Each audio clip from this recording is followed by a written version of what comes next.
أنا حقيقة أنا بنية. شفتوا قال عباس الركابي انه هو بنية. ما اقدر احكي كل شيء قدامه، فحاليا اسولف وياكم حتى اقدر اسولف براحتي. الخطأ كان من اصدقائه، يعني هو معروف عنه بنية، كل تعرف انه هو بنية ما عدا المتابعين بسبب المشاهدات. الغاية كانت جذب المشاهدات. ليش وصلنا هالمرحلة؟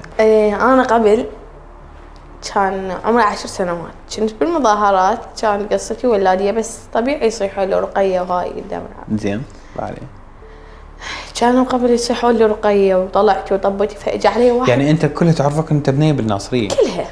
اي. فاجى علي واحد. اقاطعك، فيديوهات عندك وايد منتشرة ان انت رقية عادي يعني. انا ادريك ما بضوج من هالموضوع، واحنا كنا ندري ان انت بنية. بس انت اتذكر حتى اول ما عرفتك قلت لي لا تقول انه انا كنت ادري بنية، بس لا تقول. اريد نعرف هاي القصة، انا اعرفها بس هم يريدون يعرفون. اجى ولد صديقي رأسة قال لي لقيت طشة جديدة ببرنامج ما ادري كانوا يسمونه، فقال انت سوي روحك ولد واسمك عباس. وهو يسوي روحه بنية؟ هو ما دخل بس انا صور. فورا فترة شفت انه اسمي انتشر وعالم قامت تعرفني واي كلش. يعني لا افهم من يمك انه صديقك هو صاحب الفكرة، ما اذكر اسمه، انا عارفه. لا ما راح نذكر اسمه.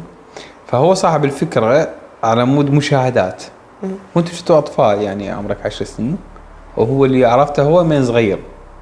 يعني اكبر منك 12 سنة. اي يعني اصغر، كان اكبر مني بسنتين يعني. فانتوا اتفقتوا على تطلعون طشه كلها على مود الشهره، يعني انتوا تسارون هيك غير. يوم كنا صغار ما نفتهم. زين ورا شنو صار؟ وراها شفت اسمي معروف انه انا عرفت انتشرت فيديوهاتك كل شوي بالمظاهرات. كل شوي انتشرت فيديوهاتي، عالم عرفتني اوكي، بس تندمت لان عالم عرفتني باسم ولد. يعني حسيت انه صعب ترجع؟ ايه. احنا سولفنا وشرح لي هو حاليا جاي يخون التعبير. يقول بدايتي كانت انه لا طبيعي، ولا زال هو بنية طبيعي يعني ما عنده اي مشكله. يعني عشان تتوقع مثلا مشاكل هرمونات هو لا كل هذني ما عنده. مجرد انه اطفال طلعوا بفكره صارت صح. من كان يتوقع انه طفل عمره 10 سنين ايش بيك؟ ليش تريد تبكي؟ متندم على هاي الحالة. يعني قصدك تندم شنو؟ متندم لان سويت هيك.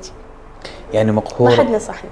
سبق ونشرت على حسابي الرسمي بالانستغرام بخصوص هذا الموضوع اللي هو 1SMG1، وايضا قلت انه انا راح اساعده وراح اوقف وياه بكل اللي اقدر عليه، لكن ما اقدر انطي ضمان لان مثل ما تعرفون اني مساعد حاليا، فاللي اقدر عليه راح اسويه، وايضا احتاجكم حتى نكون ايد واحده ونغير حاله.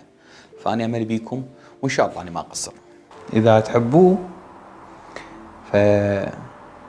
اوكي عندي فكره. احنا قررنا انه نسوي له قناه مال اليوتيوب وانا اساعده بيها، وراح يطلع بمحتوى جيد بسبب المحتوى اللي طلع بيه، فخلص انه راح يطلع بمحتوى جيد. راح احط قناتك مال اليوتيوب بصندوق الوصف.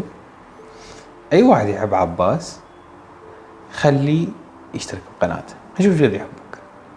هاي دعم مني الك، بنفس الوقت اللي يحبوك وما راح يدعموك همين. ما لا تبكي. ما باتي. هسه احكيك بصيغه بنيه لولد. احب بنية. تحب البنيه. زين انت اسمك رقية.